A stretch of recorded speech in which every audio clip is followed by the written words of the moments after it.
और जो सबसे बड़ी बात, दूसरी बात, जो सबसे बड़ी बात ये मेरे को जानना है और सबको जानना है कि भैया क्या आप खाते हो, कौन सा ऐसा टॉप सीक्रेट है जो भाई 300 आउट ऑफ 300, क्या कुछ है ऐसा? तो पहला सवाल जो है मेरा आपसे वो है टाइम मैनेजमेंट के ऊपर। तो जो हमारा सेकंड क्वेश्चन है आपसे वो ये है कि मार्च वाले अटेम्प्ट के बाद और 2 अटेम्प्ट रह जाएगा जो कि अप्रैल और मई में होगा।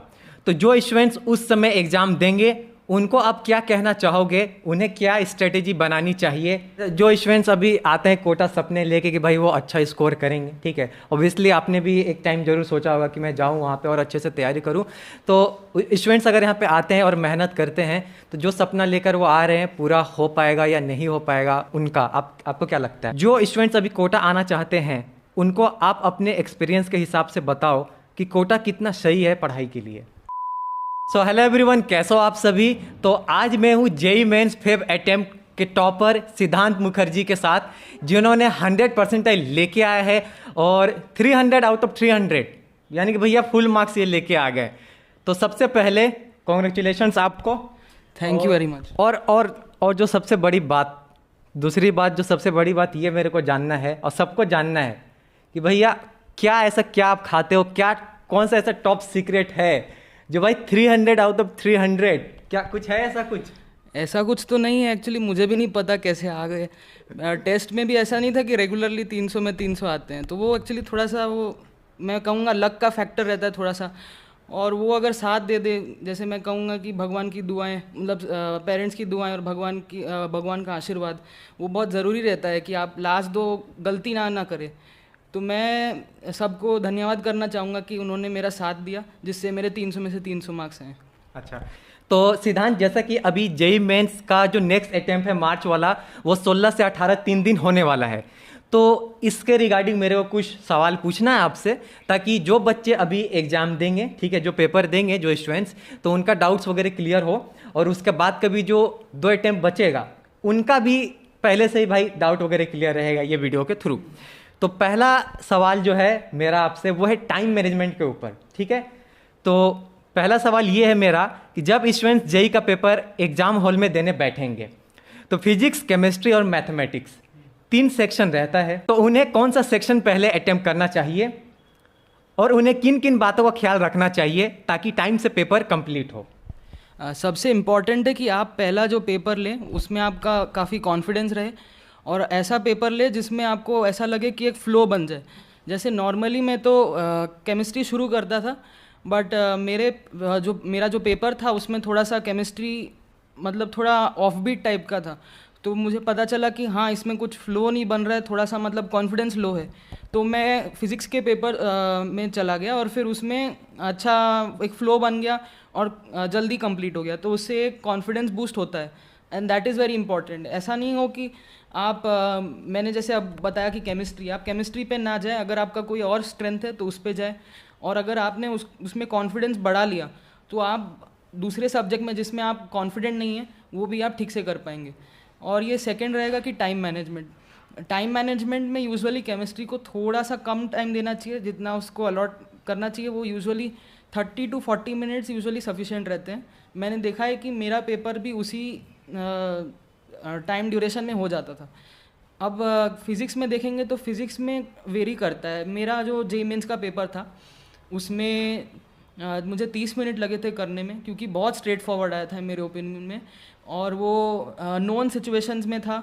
और अगर आपने मतलब रेगुलर पढ़ा हुआ है, सिंपल क्वेश्चन में एक्यूरेसी अच्छी है, तो आप भी मेरे हिसाब से कर पाते हैं अगर फिज़िक्स का पेपर रहे देखें तो। सेकंड, मुझे लगा मैथ्स थोड़ा सा दोनों सब्जेक्ट से थोड़ा लेंदी था, तो उसमें टाइम ज़्यादा लगा मुझे, और प्लस मेरा थोड़ा मैथ्स में वीकनेस भी है जो मैं उस पर काम कर रहा हूँ 11 से। तो मेरा पर्सनल है कि मैं पहले फिज़िक्स नहीं तो केमिस्ट्री पे ध्यान देता हूँ, फिर मैथ्स पे जाता हूँ। तो टाइम मैनेजमेंट में यूजुअली अगर आप देखेंगे तो फिज़िक्स और मैथ्स को आप रफली 1 घंटा नहीं तो थोड़ा ज़्यादा दे सकते हैं, और केमिस्ट्री में यूजुअली 30 to 40 मिनट्स, इससे ज़्यादा नहीं। अच्छा, ओके, थैंक यू। तो जो हमारा सेकेंड क्वेश्चन है आपसे वो ये है कि मार्च वाले अटेम्प्ट के बाद और 2 अटेम्प्ट रह जाएगा जो कि अप्रैल और मई में होगा। तो जो स्टूडेंट्स उस समय एग्ज़ाम देंगे उनको आप क्या कहना चाहोगे, उन्हें क्या स्ट्रेटेजी बनानी चाहिए ताकि वो अच्छा स्कोर कर पाए? मेन यही रहेगा कि अगर आपने जनवरी में अच्छे स्कोर नहीं किए हैं, कि आपका जो एक्सपेक्टेशन था उससे कम आए मार्क्स, तो आप पहले पैनिक ना हो और ऐसा करें कि कोई एक्सपेक्टेशन ना लेके जाए इन द मार्च, नहीं तो अप्रैल, नहीं तो मई के अटेम्प्ट्स में, ताकि आप विदाउट प्रेशर आप एग्ज़ाम दे पाए। मेरे ओपिनियन में प्रेशर काफ़ी आपका परफॉर्मेंस हैम्पर कर सकता है, तो यूजुअली उसको आप अगर एग्ज़ाम रूम में ना लेके आएँ तो आपका मार्क्स थोड़ा ज़्यादा होगा। और सेकंड ये रहेगा कि आप अपने वीक पॉइंट्स को प्रिपेयर कर लें। अगर आप मार्च का अटैम्प्ट देख रहे हैं तो मैं रेकमेंड करूँगा कि आप पास पेपर्स को एक बार ग्लांस कर ले, कि अगर आप एनटीए का जो पैटर्न है, जो क्वेश्चन पूछने का पैटर्न है, रेगुलर सिचुएशंस हैं, वो आप एक बार देख लें तो आपको आइडिया लग जाएगा कि एक्सपेक्ट क्या करना चाहिए। और सेकंड, एनटीए के कुछ मतलब जो क्वेश्चन पूछने का तरीका होता है कभी कभी थोड़ा सा एम्बिगुअस रहता है, तो अगर आपने पुराने क्वेश्चन देखे, उनके आंसर्स देखें, तो आप जज कर सकते हैं। अगर आपको लग रहा है 2 मीनिंग है तो आप करेक्ट मीनिंग चूज़ कर पाएंगे, जिससे आपको मार्क्स मिलेंगे। तो मैं कहूँगा कि अगर आप मार्च का अटैम्प्ट दे रहे हैं तो पहले आप ये जो नेक्स्ट 2 दिन हैं उनमें ये कर ले, और अगर आपका अप्रैल का अटैम्प्ट है तो आप थोड़े से कॉन्सेप्ट्स क्लियर कर लें अगर आपके कोई डाउट्स हैं। और फाइनली आपको तो पास पेपर्स ही देखने पड़ेंगे एग्ज़ाम के 2-3 दिन पहले। Thank you. तो हमारा जो तीसरा सवाल है आपसे सिद्धांत, वो भी बहुत इंपॉर्टेंट सवाल है एग्ज़ाम के पर्सपेक्टिव में।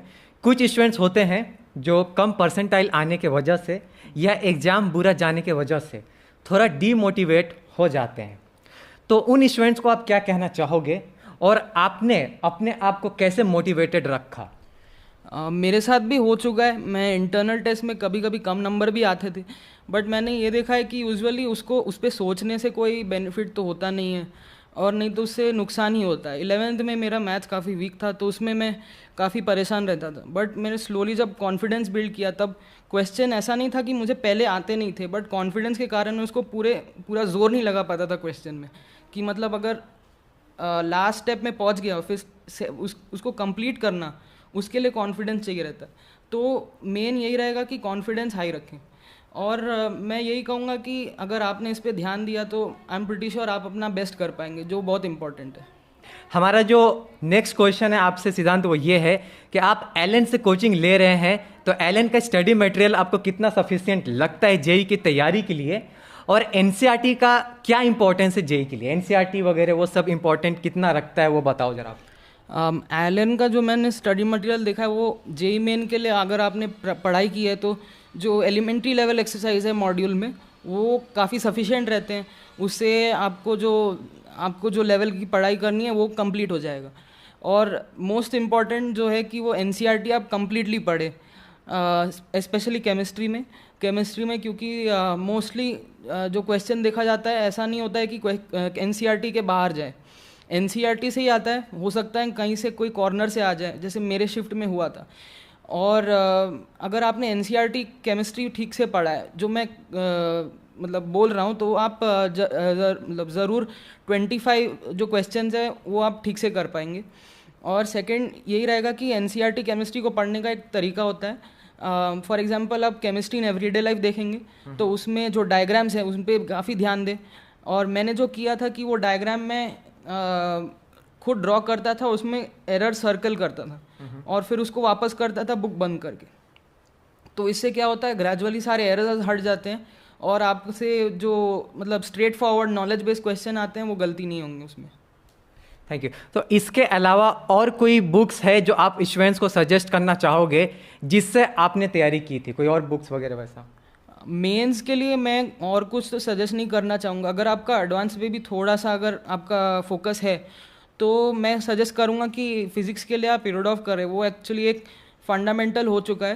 अब जो जेई का पेपर लेवल बढ़ रहा है तो उसके लिए इरोडॉफ काफ़ी इंपॉर्टेंट है फॉर फिज़िक्स। सेकेंड, केमिस्ट्री के लिए आईओसी में अगर आपको कुछ एक्स्ट्रा पढ़ना हो, अगर आपको कोई जो जेई के सिलेबस में लिस्टेड टॉपिक्स है उनमें से कुछ डिटेल में पढ़ना हो तो आईओसी के लिए आपके पास जेडीली है, बट उसको ध्यान रखें कि आपको पूरा नहीं पढ़ना है। वो 1400 पेज का बुक है, वो कोई भी नहीं पढ़ सकता है 2 साल के ड्यूरेशन में। सेकंड, ओसी पे आते हैं। ओसी में जो एनसीईआरटी में है वो आपको डिटेल में पढ़ना है, तो उसको डिटेल में कैसे पढ़ सकते हैं? आप जो एनसीईआरटी के टॉपिक्स है, फॉर एग्जांपल आपको एक रिएक्शन स्पॉट हुआ तो उस रिएक्शन को आप डिटेल में पढ़ेंगे कि आप पहले आपके टीचर के पास जाएंगे कि आप पूछेंगे कि हाँ आप ये पढ़ा दीजिए, और उनका अगर ऐसा आपके पास नहीं है कि आप कोचिंग में नहीं जाते हैं तो आपको एक एडवांस बुक में जाना पड़ेगा और उसमें जो मैकेनिज्म है, मतलब रिएक्शन क्यों हो रही है, आपको ये समझना पड़ेगा फॉर जे एडवांस्ड। पीसी के लिए यूजुअली स्ट्रेट फॉरवर्ड क्वेश्चन आते हैं, थोड़ा सा कैलकुलेशन लेंदी हो सकता है, उसकी प्रैक्टिस चाहिए। और सेकंड रहता है कि कॉन्सेप्ट्स क्लियर होने चाहिए। कॉन्सेप्ट्स क्लियर करने का एक ही वे होता है कि आप प्रैक्टिस करें क्वेश्चंस। काफ़ी फेमस बुक्स रहती हैं मार्केट में, फॉर एग्जांपल मैंने तो वो आरसी मुखर्जी की थी और प्लस वो जीआरबी पब्लिकेशंस की बुक की थी पी बहादुर, तो उससे काफ़ी एक ग्राउंडिंग बन जाता है। और आप बाकी एक आईआईटी के टीचर्स के भी बुक्स कर सकते हैं, जैसे मैंने अपने टीचर की बुक्स की थी। और बेसिकली आप केमिस्ट्री में ओवरऑल क्या करना चाहिए, आपको ये ध्यान रखना चाहिए कि केमिस्ट्री यूजुअली कोई भी पेपर अगर डिफ़िकल्ट भी हो तो आप उसमें डेफिनेटली 100% स्कोर रख सकते हैं, अनलेस कुछ अगर आउट ऑफ सिलेबस आया तो वैसे भी वो कंपटीशन को इन्फ्लुएंस नहीं करेगा। हमारा जो नेक्स्ट क्वेश्चन है इनसे वो ये है कि आप कोटा में कितने साल रह के तैयारी किए और एलएन के फैकल्टी से आपको कितना सपोर्ट मिला? मैं अभी कोटा मई 2019 से हूँ। बीच में मैं चला गया था वो जब लॉकडाउन हुआ था, और मैं वापस आया हूँ अब जनवरी में। बीच में एलन ने मुझे सपोर्ट किया था, वो रेगुलर ऑनलाइन शिफ्ट हो गया टीचिंग और टेस्टिंग, तो उसमें कोई रुकावट नहीं आई। सेकंड ये रहेगा कि मैं जो अभी 2 साल की प्रिपरेशन की है वो एक्चुअली काफ़ी सपोर्ट मिला है मुझे। और जेई मेन के स्पेसिफिक में ये और कहना चाहूँगा कि मैंने 2 महीने पहले से शिफ्ट की थी जेई एडवांस से। मेरा यूजुअली फोकस एडवांस पे था और मैंने उसको शिफ्ट किया था 2 महीने पहले कि मैं ईजियर क्वेश्चन में 100% एक्यूरेसी की तरफ बढ़ूँ। तो मैं यही मतलब टेक अवे मेरे एक्सपीरियंस से यही रहेगा कि आप अगर जेई मेन की कर रहे हैं तो एक्यूरेसी पे ध्यान दें, और अगर एडवांस की प्रिपरेशन कर रहे हैं तो आपको एक्यूरेसी प्लस कॉन्सेप्ट पे भी ध्यान देना पड़ेगा। और हमारा जो लास्ट क्वेश्चन है सिद्धांत आपसे, वो भी एक बहुत ही इंपॉर्टेंट क्वेश्चन है उन स्टूडेंट्स के लिए जो अभी कोटा आना चाहते हैं, क्योंकि आप भी कोटा में रह के पढ़ाई किए हैं। जो स्टूडेंट्स अभी कोटा आना चाहते हैं उनको आप अपने एक्सपीरियंस के हिसाब से बताओ कि कोटा कितना सही है पढ़ाई के लिए।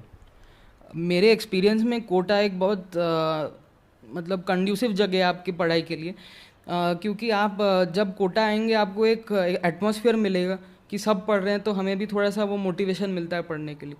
बट आपको थोड़ा सा ध्यान में रखना पड़ेगा कि थोड़ा सा प्रेशर भी बिल्डअप हो जाता है कि आप रैंक के पीछे भागने लग जाएं, कि मार्क्स के पीछे भागने लग जाए, वो उसको अवॉइड करना चाहिए।